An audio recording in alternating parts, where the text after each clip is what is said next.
मंडळी, अशी चमचमीत लसूणी मेथी घरी बनवली तर सगळे चाटून पुसून जेवतील। त्यासाठी मेथी निवडून स्वच्छ धुवून कापून घ्या। पॅन मध्ये आता तेल घेऊन त्यात भरपूर लसूण परतवून घ्या। यामध्ये आता मेथी टाकली आणि थोडंसं मीठ टाकून मेथी चांगली परतवून घ्या। मेथी छान परतली की ग्रेव्हीसाठी पॅन मध्ये शेंगदाणे, डाळव आणि पांढरे तीळ भाजून त्यात पाणी टाकून मिक्सर मध्ये बारीक पेस्ट करा। नंतर कढईत तेल टाकून जिरे, लसूण घाला। आता यामध्ये कांदा टाकून मस्त परतवून घ्यायचा। नंतर यात टोमॅटो टाकून थोडं मीठ घालून मऊ होईपर्यंत परतवा। आता हळद, लाल मिरची पावडर, गरम मसाला, धना पावडर आणि कलरचं लाल तिखट घालून तेल सुटेपर्यंत परतवा।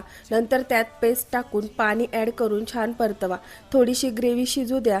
आता लसणात परतलेली मेथी घाला आणि छान एकजीव करून घ्या। एकजीव झालं की परत यात थोडं गरम पाणी घाला। थोडा वेळ झाकण ठेवून याला शिजू द्या। आता तडका पॅन मध्ये लसूण, सुकी मिरची, मिरची पावडर टाकून तडका द्या। अशा प्रकारे तुमची चमचमीत लसूणी मेथी खाण्यासाठी तयार आहे।